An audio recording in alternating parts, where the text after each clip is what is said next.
This is a special edition of NJSBA's Monthly Minute, taking a look back at the year 2019 in review.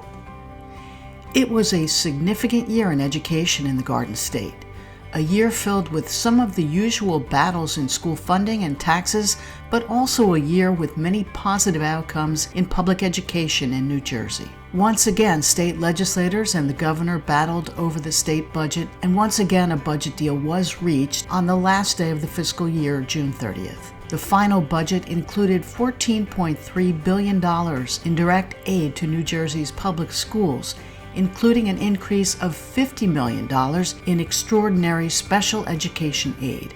While this was a 2.8% increase in aid, it should be noted that about a third of the districts received a state aid reduction. In other news, New Jersey public schools were ranked number 1 in the nation by Education Week in an annual Quality Counts report card.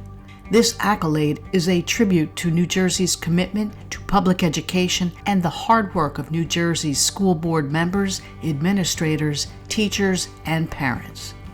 And finally, NJSBA's workshop in Atlantic City brought together over 9,000 educational leaders from across the state for over 300 training programs. Those educational leaders included the Commissioner of Education, Dr. Lamont Repollet, and the President of the New Jersey State Board of Education. The workshop also included many students, including 90 teams of students from elementary, middle, and high schools, all competing in NJSBA's STEAM Tank competition. Join us each month for a wrap-up of important education news taking place in the Garden State.